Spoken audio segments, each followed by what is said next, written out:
Okay, now I'm back with this part 2 of my argument or my analysis that the Bible was not written for black folks. Okay?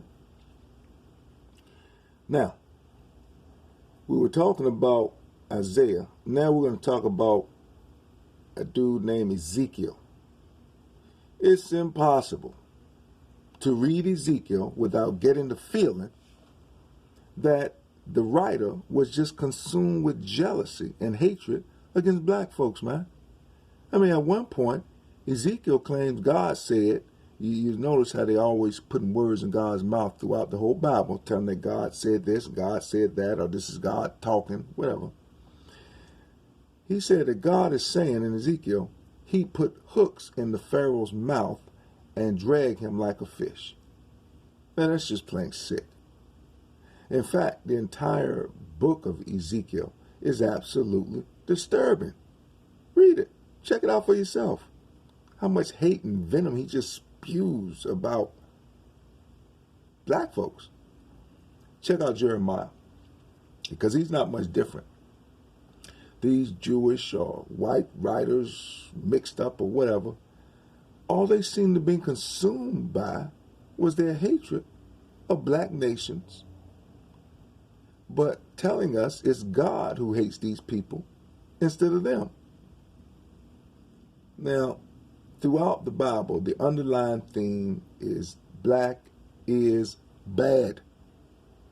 Okay? Go to Numbers. Numbers. You know what? Hold off on them. Go to Songs 1, verse 5. And what are you going to find? You're going to find a woman apologizing for being black. Yeah. In Numbers 12:1, you're going to find Miriam and Aaron, okay, criticizing Moses for marrying a Cushite woman, a black woman. That's what a Cushite woman is. So God cursed Miriam, of course, and did nothing to Aaron, the man. But God cursed Miriam, Moses and Aaron's wife, sister, and turned her, I think he turned her hand, some kind of leprosy or some crazy shit, I don't know. But notice that God didn't address their racism, but was only angry because they had been, questioning Moses for marrying a black woman. I mean, that they had the audacity to be questioning God's servant. Now, let's go to Ezra 9:2. Now, so far, I gave you 3. For all you who claiming that the Bible was written by black folks, they must be some self-hating goddamn niggas then. Okay, here's Ezra 9:2. It says, God doesn't want the holy race to be polluted by mixed marriages. Okay? And as you know, there is never was a holy race. It was a lie put forth by the Jews, or so-called Jewish people. Listen, even the Ethiopian Simon pops up out of nowhere to perform manual labor, slave labor, by supposedly carrying the cross of Jesus in the New Testament. Think about that. He just pops up, and they specifically let you know he's an Ethiopian. They want you to know he's a black man carrying the cross, because that means he's strong and he can do it, and he's like a, yeah. Even Solomon in the Bible had to apologize for being black. Huh?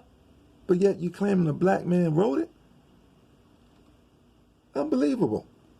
Check out Solomon, where he's talking about, I am black, but comely, O ye women of Israel. Really? I'm black, but? Come on now. You tell me a black person wrote that, but go say I'm black, but, and then go diss his own self in favor of another race? And throughout the Bible, the racism goes on and on and on. I mean, read it for yourself, but this time recognize its true political intent. I asked several ministers why in Leviticus 13 says that the penalty for homosexuality was death, and if they thought God was being too hard. I also asked them why God disqualified people with physical defects from coming before him. You know, midgets, people with a bum leg and a fucked up foot couldn't come before God according to the Bible. And their only answer was that you can't question God and that everything in the Old Testament was nailed to the cross when Jesus died. But if that was the case, why do they still quote the Old Testament as well as the Ten Commandments? God says, I am the same today, yesterday, and always. Okay, well, then he must have backpedaled, because if you're saying that he changed his mind about the Old Testament and nailed that shit to the cross, then something's wrong. It's hard when people making up lies to keep the lies straight. That's what the deal really was. Now, I already posed the question of why any woman would read and accept the Bible when it's full of nothing but hatred and sexism towards y'all. I mean, good God. In fact, a woman would be a fool to step into a church, in my opinion, and read from a book that says she's inferior and only capable of producing children, specifically male children. According to the Bible, a woman was the cause of man's downfall because she ate from the tree of life.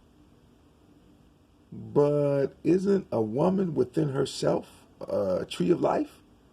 I mean, we're talking about a being capable of walking around with a life growing inside of her body. Then the Creator gave her what we call milk that includes nutrients within that same body to sustain a healthy baby. Now, if that isn't a tree of life, I don't know what is. Come on, man. A woman started civilization when the first man came from her birth canal. Whether you believe in creation or evolution, a woman started life on this planet, man. But once again, you got the same jealous, egotistical men who told us that God was a he, decided that as they rewrote his story, her story would be one of servitude and emptiness.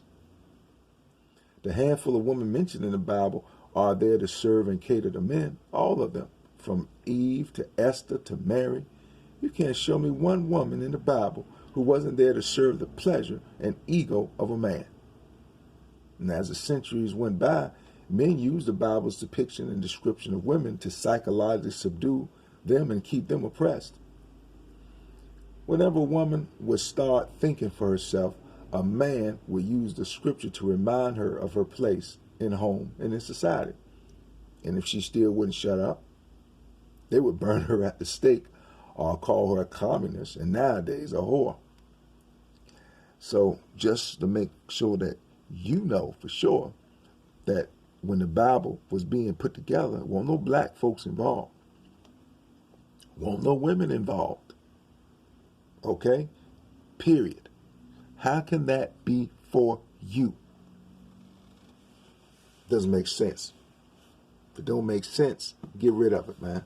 Use your common sense that God, the Creator, gave you. Anyway, subscribe, like, share, whatever.